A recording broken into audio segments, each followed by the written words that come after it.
शब्दको उडानमा तपाईको साथी। यो हो साहित्यिक कार्यक्रम बैशाखी।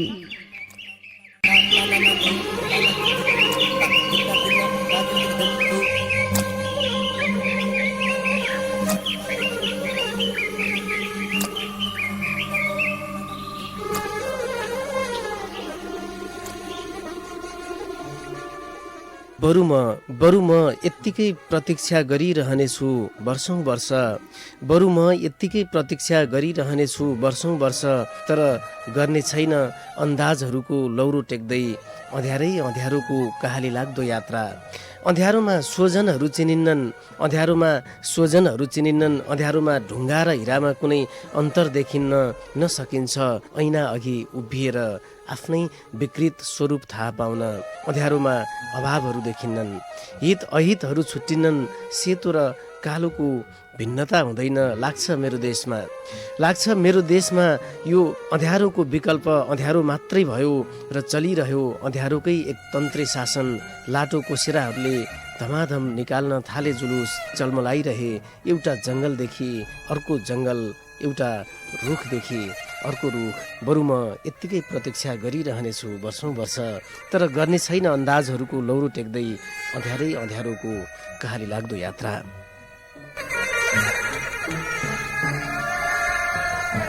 स्वागत अनि साहित्यिक अभिवादन हेटौँडाकै पहिलो सामुदायिक रेडियो मकवानपुर 101.3 मेगाहर्जको साहित्यिक साप्ताहिक प्रस्तुति कार्यक्रम शब्द बैशाखीको अर्को नवीन श्रृङ्खलामा।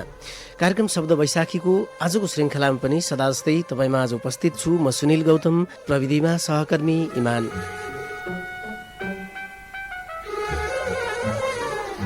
कार्यक्रम शब्द बैशाखी प्रत्येक साताको शनिबार ठिक यस बेला र यसको पुनः प्रसारण प्रत्येक सोमबार साँझ 8 बजे यहाँले रेडियो मकवानपुर 101.3 मेगाहर्ज र www.radiomakwanpur.com मार्फत संसारभर एकैसाथ सुन्न सक्नुहुनेछ। आजको श्रृङ्खलामा मैले एउटा कविता सापटी लिएँ। म अँध्यारोको यात्रा चाहन्न, यस्तै भावसहितको एउटा सुन्दर कविता थियो। आज हामी यिनै कविताका सर्जक आँचल साहित्य कलापुञ्ज मकवानपुरकी अध्यक्ष भावना सापकोटा आजको श्रृङ्खलामा हामीले पाहुनाको रूपमा बोलाएका छौँ। भावनाजी, यहाँलाई स्वागत छ। धन्यवाद सुनिल सर। रेडियो सुन्नुहुने सम्पूर्णमा नमस्कार। आजको श्रृङ्खलामा हामी खास गरी अलिकति साहित्यमा महिला र महिलाले लेखेका साहित्यहरू यो विषयमा केन्द्रित रहँदै कुरा गर्छौँ। आँचल साहित्य कलापुञ्ज जसको अध्यक्षता गरिरहनु भएको छ निकै लामो समय। हामीले एउटा नाम सम्झिनुपर्छ होला, अप्सरा तिमल सिन्हा, जो हामीबाट बिदा हुनुभएको छ। त्यसपछि यहाँले त्यो नेतृत्व लिइरहँदाखेरि पनि मकवानपुरमा महिला साहित्यको अवस्था कस्तो देखिरहनु भएको छ यहाँले? यसमा कुरा गरिरहँदाखेरि मैले अलि अगाडिदेखिको प्रसङ्ग जोड्नुपर्ने हुन्छ। मकवानपुरमा मात्रै नभएर देशमै पनि महिलाहरूको संस्था चाहिँ महिलाले मात्रै सञ्चालन गर्ने संस्था एउटा गुन्जन भन्ने संस्था थियो छ। र मकवानपुरमा मुना अर्याल दिदी आइपुग्नु भएपछि आँचल साहित्य कलापुञ्ज स्थापना गर्नको लागि अब महिलाहरूको पनि एउटा संस्था चाहियो, हामी अगाडि बढ्ने एउटा बाटो चाहियो। अनि आफू तयारी गर्नको लागि चाहिँ अब हामीले सिधै अब जसरी पनि महिला भनिसकेपछि अलिकति अगाडि अरूको सामु सिधै प्रस्तुति गर्न समस्या हुने, बोल्न समस्या हुने, यावत कारणले गर्दाखेरि महिलाको छुट्टै एउटा संस्था बनाउने अनि त्यहाँबाट आफ्नो स्तर वृद्धि गरेर चाहिँ साहित्यमा अथवा अरू क्षेत्रमा पनि आफूलाई परिपक्व बनाउँदै लैजाने हिसाबले चाहिँ यो आँचल साहित्य कला स्थापना भएको हो। यसमा ग्रामीण भेगमा पनि रहेका अथवा सहरमै पनि रहेका महिलाहरूको नेतृत्व विकास नै यसको प्रमुख उद्देश्य हो। अनि त्यसपछि यही सिलसिलामा चाहिँ आँचलको स्थापना भयो। आँचलको स्थापना गरिसक्दाखेरि स्थापना कालमा मुना अर्याल दिदी यसको अध्यक्ष हुनुहुन्थ्यो, संस्थापक अध्यक्ष भनेदेखि उपाध्यक्ष अप्सरा तिमल सिन्हा हुनुहुन्थ्यो, जो बित्नु भएको छ। अनि त्यसपछि उहाँ दोस्रो कार्यकालमा अध्यक्षता ग्रहण गरेर हामी टिमवर्क अगाडि बढ्दै थियौँ। अचानक उहाँको साउनमा निधन भयो। साउनमा उहाँको निधन भए पश्चात हामीले आँचलमा तुरुन्तै अर्को अध्यक्षको व्यवस्थापन गरिहालेनौँ। केही समयपछि हामीले कार्यवाहक अध्यक्षको रूपमा त्यति बेला उपाध्यक्षमा रहनुभएको अनिता नेउपानेलाई चाहिँ कार्यवाहक अध्यक्ष बनाएर संस्था अगाडि बढायौँ र उपाध्यक्षको पद खाली नै राखेर यो संस्था चलिरह्यो। र हाल अहिले पछि सम्पूर्ण अधिकार अनिता नेउपानेलाई कार्यवाहक अध्यक्ष नभएर अध्यक्ष नै मानेर संस्था अगाडि बढिरहेको खण्डमा अहिले भर्खरै असारको 25 गते चाहिँ यसको अधिवेशन भयो र नयाँ कार्य समिति गठन भएर अहिलेसम्म यहाँ चलिरहेको छ। अहिले आँचल साहित्य कला पुञ्जको अध्यक्षता गरिरहनु भएको र नयाँ कार्य समितिले यहाँलाई त्यो जिम्मेवारी प्रदान गरेकोमा यहाँको सफल कार्यकालको हामी पनि शुभकामना व्यक्त गर्न चाहन्छौँ। धन्यवाद। अब मैले जिज्ञासा राखेँ, महिला साहित्यको स्थान कस्तो छ मकवानपुरमा, भनिदिनुहोस् न। महिलाहरू भन्ने बित्तिकै भान्सामा रमाउने भन्ने खालको कुरा थियो। आँचल स्थापना गर्दाखेरि हामीले सुरुवाती चरण अब हामीले त्यो सम्झेको थिएनौँ। हामीले चाहिँ अब कसरी साहित्यिक जमघट गर्ने भन्ने कुरा गरिरहँदाखेरि चाहिँ पिकनिकबाट सबैलाई जोडाउन सकिन्छ। अनि घरमा साहित्यकारहरू जो सक्रिय हुनुहुन्छ त्यतिखेर चाहिँ उहाँहरूको जोडी श्रीमान श्रीमतीलाई नै पिकनिकमा सहभागी गराउने, अनि त्यसपछि यसरी चाहिँ आँचललाई विस्तारित गरेर लाने भन्दा चाहिँ हामी अगाडि बढ्ने सिलसिला पिकनिक नै यो एउटा प्रभावकारी माध्यम हुन्छ सबैलाई जोड्ने बाटो भन्ने कुरा गरिरहेपछि हामीले बनसखण्डीमा पिकनिकको आयोजना गऱ्यौँ। पिकनिकको आयोजना गरेपछि त्यहाँनिर एकजना साहित्यकार मकवानपुरमा चर्चित साहित्यकारै हुनुहुन्छ, उहाँले के भन्नुभयो भने महिलाहरू भएपछि त भान्सा त छोड्नै नहुँदैछ, अब साहित्यिक संस्था गठन गर्ने भनेको छ, फेरि आएर पिकनिक लिएर आएको छ, अनि योभन्दा माथि त उठ्न सक्ने होइन रहेछ नि भन्ने खालको कुरा आयो हामीलाई। अनि त्यो आउँदाखेरि त्यहीबाट छोइएर भनौँ अप्सरा दिदीले भान्से कविता लेख्नु भएको थियो। त्यो कविता उहाँको एकदमै धेरै प्रसिद्ध कविता रह्यो।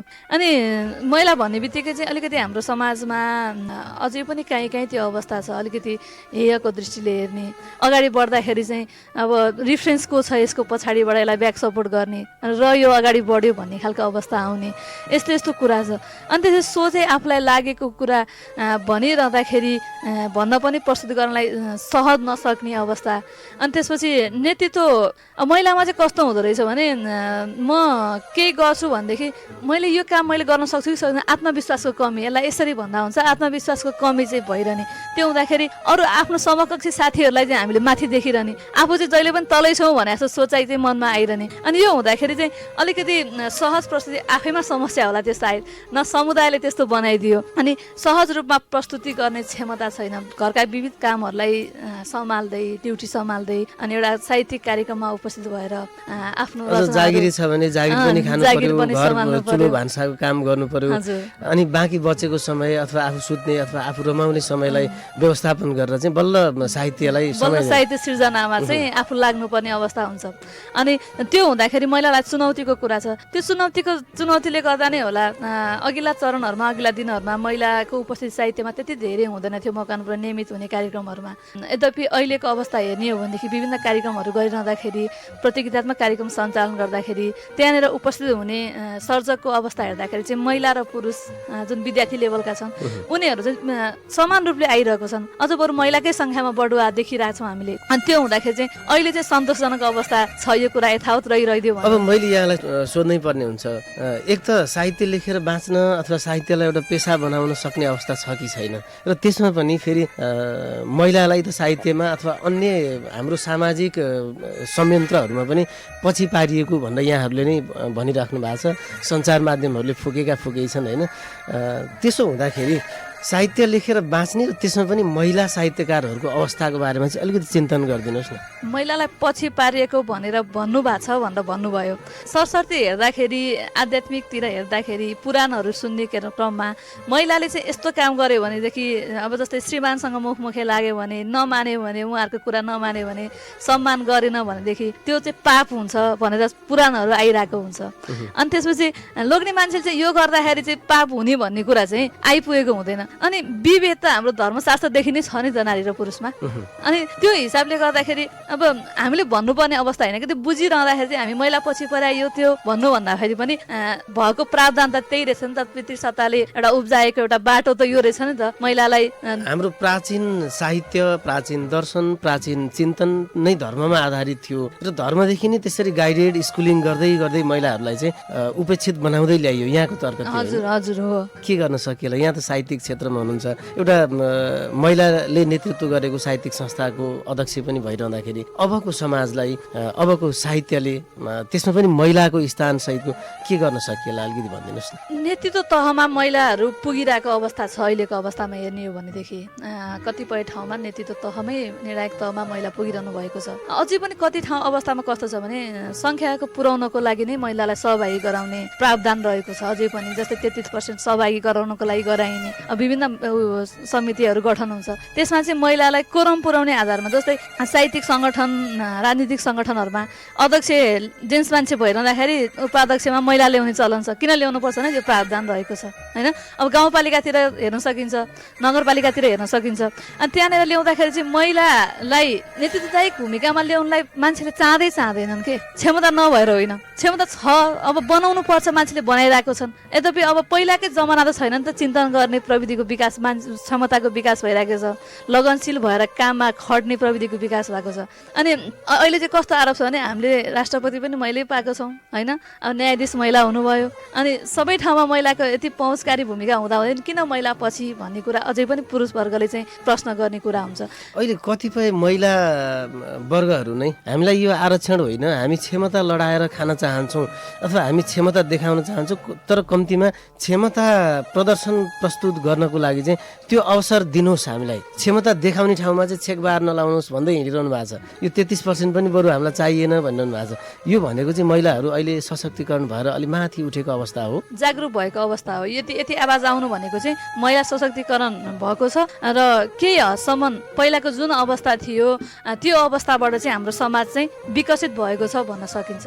कार्यक्रम शब्द वैशाखीको आजको श्रृङ्खलामा हामी आँचल साहित्य कलापुञ्ज मकवानपुरकी अध्यक्ष भावना सापकोटा आजको श्रृङ्खलामा हामीसँग हुनुहुन्छ। साहित्यमा महिला र महिला साहित्यका विषयमा आजको श्रृङ्खलामा हामी केन्द्रित रहँदै चर्चा परिचर्चा गरिरहेका छौँ। यो बसाइमा यति बेला भावनाजी यहाँको एउटा सुन्दर कविता रेडियो सुनेर बस्ने तमाम श्रोताहरूलाई हामी सुनाउन चाहन्छौँ।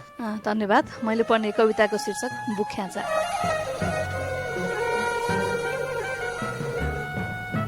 तिमीले नै बनाएर राखेका हौ मलाई, रक्षार्थ तिम्रो बालीको थोत्रा लुगा खाँदेऊ, बनायो मेरो टाउको, भर्खरै किनेर ल्याएको ब्रान्डेड पहिरनमा सजायो आफ्नो शरीर, लगाइदियो ठाउँ ठाउँमा च्यातेको दागै दाग लागेर, तिम्रो इज्जत जोगाउन नसकेको सेतो सर्ट मेरो शरीरमा के सिँगारमा सजाइदियो र उभ्याइदियो ठिङ्ग एउटा आलीको छेउमा प्राणविहीन मेरो देहलाई।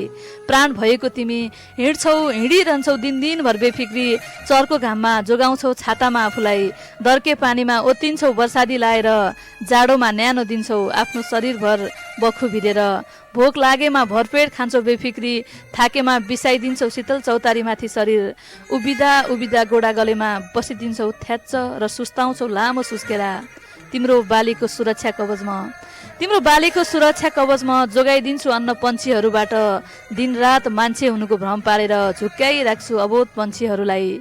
घाम पानी जाडो गर्मी भोक तिर्खा केही नभनी उभिदिन्छु दिनदिनभर, उभिदिन्छु रातभर ड्युटीफुल भएर। तिमी मानव प्राण भएर पनि प्राणविहीन म जस्तै भएको देख्दा लाग्छ तिम्रो प्राण भरेर आफूमा उभ्याइदिउँ आलीको छेउमा तिमीलाई र निकालौँ एउटा विद्रोही आवाज आफूबाट।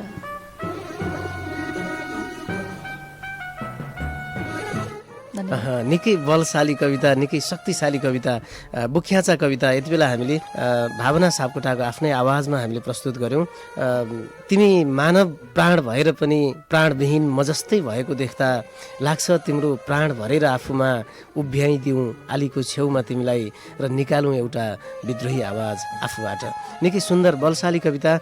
यति बेला हामीले छानेका नेतृत्वहरू, हामीले मान्दै आएका हाम्रा रक्षकहरू, यी सबैभन्दा पनि बरु बुख्याचा शक्तिशाली, जसले अबोध पन्छीहरूलाई मान्छे भएको भ्रम पारेर झुक्क्याइरहेछ र पनि एउटा प्रकृतिलाई जगेर्ना गर्ने काम गरिरहेको छ। तर हिँड्न जान्ने बोल्न जान्ने मान्छेहरू मान्छे भएर पनि देश बचाउन जान्दैनन् अथवा आफ्नो प्राण बचाउन जान्दैनन्। यो सुन्दर कविताको लागि यहाँलाई धेरै धेरै धन्यवाद छ।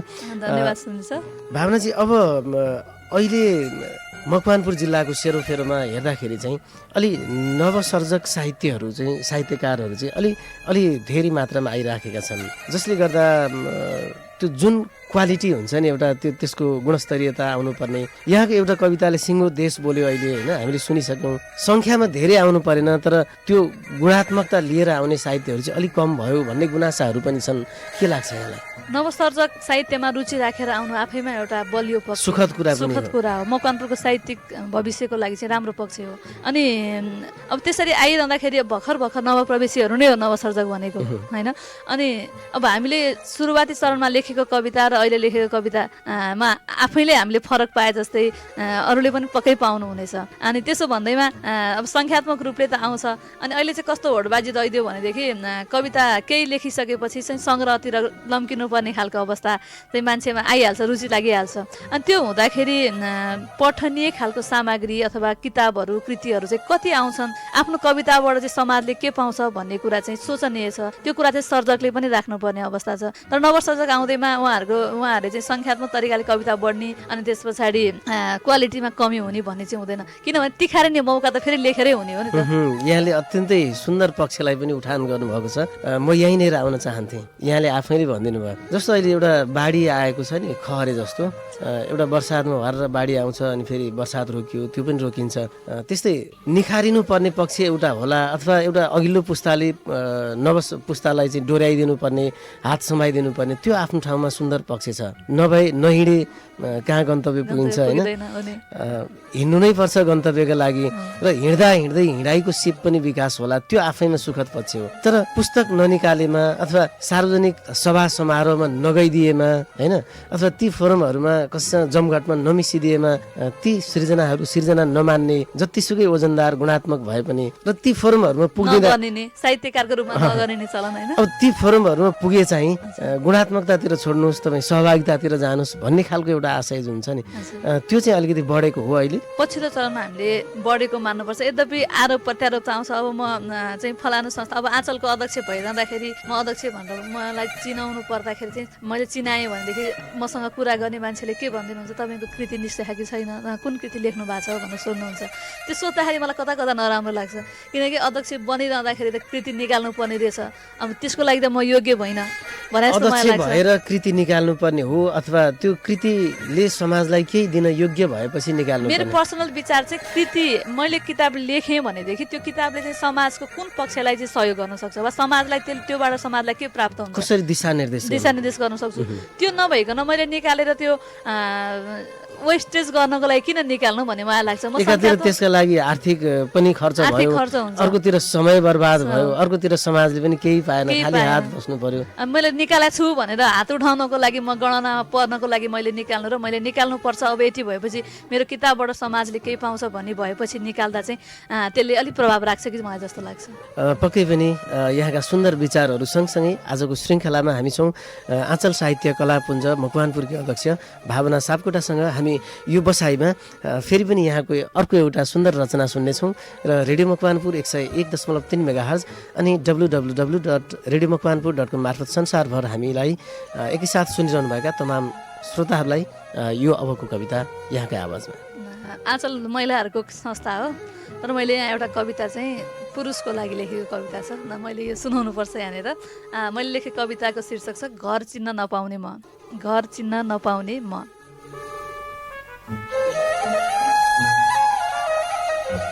समाजले कठोर बनाएर म कमजोर भएँ, समाजले कठोर बनाएर म कमजोर भएँ। सँगै हुर्केका हामी बहिनी र म एउटै थालमा खाँदै पेट भर्थ्यौँ, लुकीडुम सँगै खेल्थ्यौँ, चुङ्गी गट्टा खुट्टा नागी बहिनी कहिल्यै हार्दिन थिइन् मबाट। सँगै स्कुल जाने आउने, सँगै नुहाउने, रुने, हाँस्ने, जुझ्ने, खेल्ने, रिसाउने, रमाउने सबै काम एकैसाथ गर्थ्यौँ बहिनी र म। क्रमशः हामी हुर्कँदै गयौँ, खेल फरक भयो बहिनीको र मेरो, ओछ्यान फरक भयो बहिनीको र मेरो। म दाजु निर्धक्क खेल्न पाउने भएँ साँझसम्म घर बाहिर। बहिनी आमासँगै घर धन्दामा लाग्थे, खाना बनाउन, घर बढार्न, लुगा धुन समेत बहिनी बिस्तारै सिक्दै थिइन्। कहिलेकाहीँ बहिनीलाई सघाइहाले पनि आमा हजुरआमा भन्नुहुन्थ्यो, धत छोरा मान्छे भएर पनि घरको थाङ्ने धन्दामा अल्झेर हुन्छ, तिमीले त संसार थाहा पाउनुपर्छ बाबु। केही कुरा चित्त नबुझ्दा बहिनी रुँदै त्यो कुरा माग्थे, आमा फकाएर उसलाई बुझाउनुहुन्थ्यो। त्यही कुरामा म रुँदा छोरा मान्छेले आँसु झार्नुहुन्न बाबु भन्नुहुन्थ्यो। हामी बढ्दै गयौँ, बहिनीको सानो सफलतामा परिवार खुसी हुँदै गयो। छोरा मान्छेले त अझ धेरै गर्नुपर्छ, सानो सानो कुरामा अल्झेर मात्रै हुँदैन, परिवार भन्दै जान्थ्यो। घर चलाउने जिम्मेवारी अब तिम्रो कानमा आयो, कसरी सम्हाल्छौ परिवार, कसरी सम्हाल्छौ घर, घरको बोझ कानमा बोकेर हिँड्नु मेरो व्यवस्था भयो। अफिसमा काम गरेर लखतरान हुँदा थाकेको महसुस गर्न नमिल्ने, आवश्यक पर्ने काम समेत आफैले गर्न नपाउने हुँदा दिन प्रतिदिन परजीवी झैँ जीवन बाँचिरहेथे। महिनामा 4 दिन खाना बनाउन समेत धौधौ पर्ने मलाई लगाउने लुगा पनि अरूले ठिक्क पारिदिनु पर्थ्यो। पीडाले मन भरिएर आउँदा दिल खोलेर रोएर मन हल्का पार्न सक्दिनथे। दुःखको कुरा अरूसँग पनि गर्न सक्दिनथे। म छोरा मान्छे, टार्ने पुर्याउने सबैलाई गर्थेँ। आफ्नो लागि केही गर्न नसक्दा उमेर बितेका यत्तिका समयपछि बल्ल थाहा भयो मलाई घर बाहिरको संसार पछ्याउँदै गर्दा घरभित्रको संसार छुट्दै गएछ।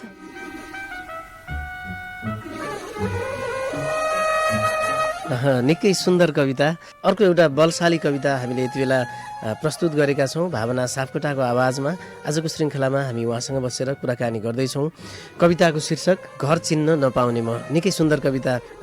समाजले एउटा सिप पनि दिएन, संस्कार दिने नाममा सिपबाट वर्जित गर्यो। एउटा महिला एउटा पुरुष पात्र भएर पुरुष पात्रको भूमिकामा आफै रहँदा कतिको फरक लाग्यो यहाँलाई? अब यसो विचार गर्छु, घरमा हाम्रो घरमा सासु आमा र म 2 जना मात्रै लेडिज मान्छे, 4 जना जेन्ट्स मान्छे। अनि त्यो हुँदाखेरि कस्तो हुन्छ भनेदेखि सानो सानो कुरामा चाहिँ छोरा मान्छेको डिपेन्डेन्सी चाहिँ यो आत्मनिर्भरता चाहिँ छोरी मान्छेमा परनिर्भरता भइरहेको कुरा देखिन्छ। अनि त्यो देख्दाखेरि अब छोरो सानो छ अनि बाबु यसो गरौँ न भनेर उसलाई भन्छु म, मलाई आउँदैन मलाई आउँदैन।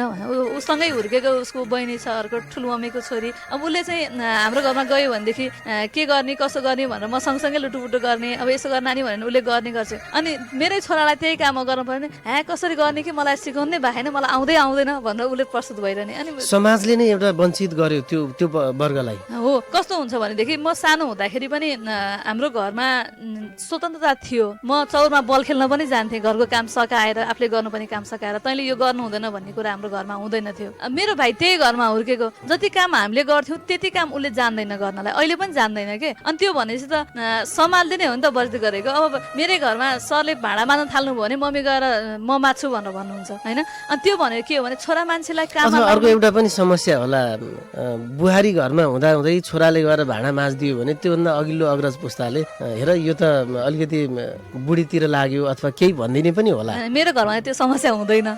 बुढीपट्टि लागेर यसले काम सघायो भनेर भन्नुहुन्न, किनभने बुझ्नु भएको छ। अनि छोरालाई काममा लाएर मै बस्दिनँ, बरु मै गर्छु भन्नुहुन्छ मम्मीले होइन। अनि त्यो हुँदाखेरि त्यस्तो गर्दाखेरि अब सामान्य कुरा पनि छुटिरहेको हुन्छ नि केटा मान्छेको हातबाट। जस्तै घर बाहिरको संसार चिनियो, घरभित्रको संसार छुट्यो। यहाँको कविताको सार अत्यन्तै सुन्दर छ। हामी कार्यक्रम शब्द वैशाखीको यो श्रृङ्खलामा अन्त्यमा छौँ। आँचल साहित्य कला पुञ्ज मकवानपुरकी अध्यक्ष भावना सापकोटासँग गरिएको आजको संक्षिप्त कुराकानीको हामी अन्त्यमा छौँ। अब मकवानपुरी साहित्यलाई मात्र नभएर साहित्यमा महिला कसरी आइदियोस् जस्तो लाग्छ यहाँलाई? अन्त्यमा कसरी आइदियोस् भन्ने एउटा अपेक्षाको कुरा गर्नुभयो यहाँले। अपेक्षा व्यक्ति पछिको फरक हुन्छ।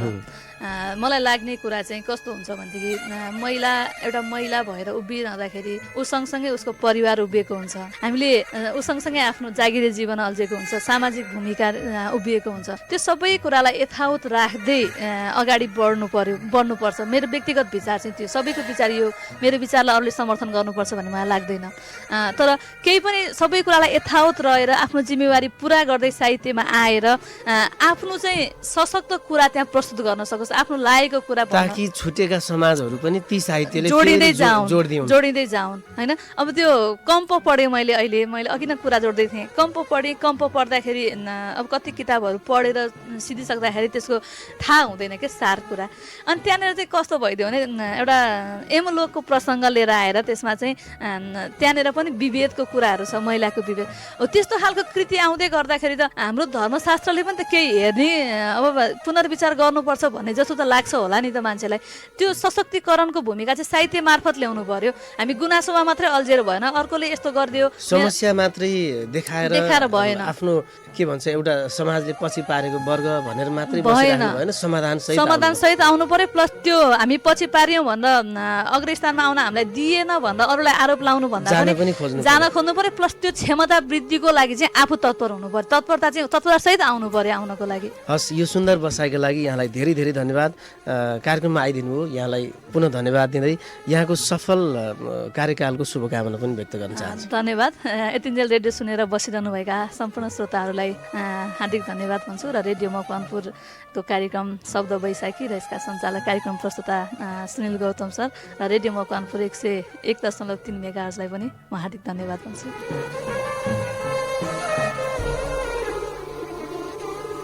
कार्यक्रम शब्द वैशाखीको आजको श्रृङ्खलामा आँचल साहित्य कलापुञ्ज मकवानपुरकी अध्यक्ष भावना सापकोटासँग गरिएको यो संक्षिप्त कुराकानी यति नै। आजको श्रृङ्खला तपाईँलाई कस्तो लाग्यो? आफ्ना जिज्ञासा सल्लाह अनि सुझावका लागि हाम्रो ठेगाना कार्यक्रम शब्द वैशाखी रेडियो मकवानपुर 101.3 मेगाहर्ज। लौ त यिनै विविध प्रस्तुति सँगसँगै आजको श्रृङ्खला सुनेर बस्नुहुने तपाईँ प्रविधि संयोजनमा साथ दिने सहकर्मी इमानलाई धेरै धेरै धन्यवाद। यो श्रृङ्खलाबाट म सुनिल गौतम बिदा हुन्छु। नमस्ते, शुभ समय। शब्दको उडानमा तपाईँको साथी। यो हो साहित्यिक कार्यक्रम बैशाखी।